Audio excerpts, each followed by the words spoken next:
জীবনে কত ব্যবসায় করলাম, কোনোটা পাইলাম না সফলতা। অবশেষে 20,000 টিয়া চালান লইয়া করবার গেলাম সার ব্যবসা। নতুন নতুন বালাই চলতাছিন, দিনে রাইতে করতাম দোকানদারি। কয়দিন পরে হিসাব দিল 10,000 টিয়া পা, আলো গাডের বেকারি।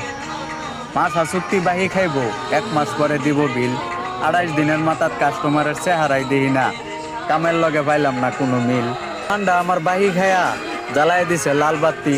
দুধ আনতে চিনি থায় না, চিনি আনতে থায় না পাতি। 5 টিয়া দামের একটা চা খাইবো, 50 টিয়ার দেহাই বাপ। মনে মনে চিন্তা করি কে লেগে চার দোয়ান দিলাম। অতীতে করছিলাম মনে হয় বড় ধরনের কোনো অপরাধ। 2 মাহাজনে মিল্লা টেহার লাগিয়ে দিছে চাপ। লোন তুললে আইনাও টেহা শেষ করা পাইছি না, চাউন লাগছে আরো মাপ।